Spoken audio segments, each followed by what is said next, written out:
I nostri figli vanno a scuola assieme ad altri figli e ben venga, per esempio nelle scuole non abbiamo mai avuto problemi, anzi non ci offende, non tocca la nostra fede, non è niente di male. È il presidente della Lega Islamica del Veneto a mettere fine alle polemiche che si sono scatenate in questi giorni sul presepe nelle scuole.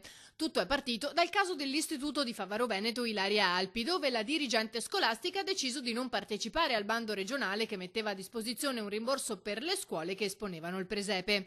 Dopo le varie reazioni, soprattutto politiche, la comunità islamica, tirata in ballo direttamente o indirettamente, ha voluto dire la sua e l'ha fatto difendendo il presepe e la figura di Gesù in quanto profeta. Gesù è un profeta, è un musulmano, se non crede in Gesù come profeta non è un vero musulmano. Dobbiamo credere in tutti i profeti, questo è il vero musulmano. Tani non nasconde la sua esasperazione. Negli scorsi anni, dice, abbiamo acquistato pagine intere di giornali per fare gli auguri di Natale ai cristiani, abbiamo donato presepi, partecipato alle sante messe nelle chiese cattoliche. Le famiglie musulmane non si sentono offese, ribadisce, e lancia un messaggio. Queste persone se vogliono fare propaganda o se vogliono fare una pubblicità per i loro scopi, devono lasciare l'Islam tranquillo e i musulmani tranquilli.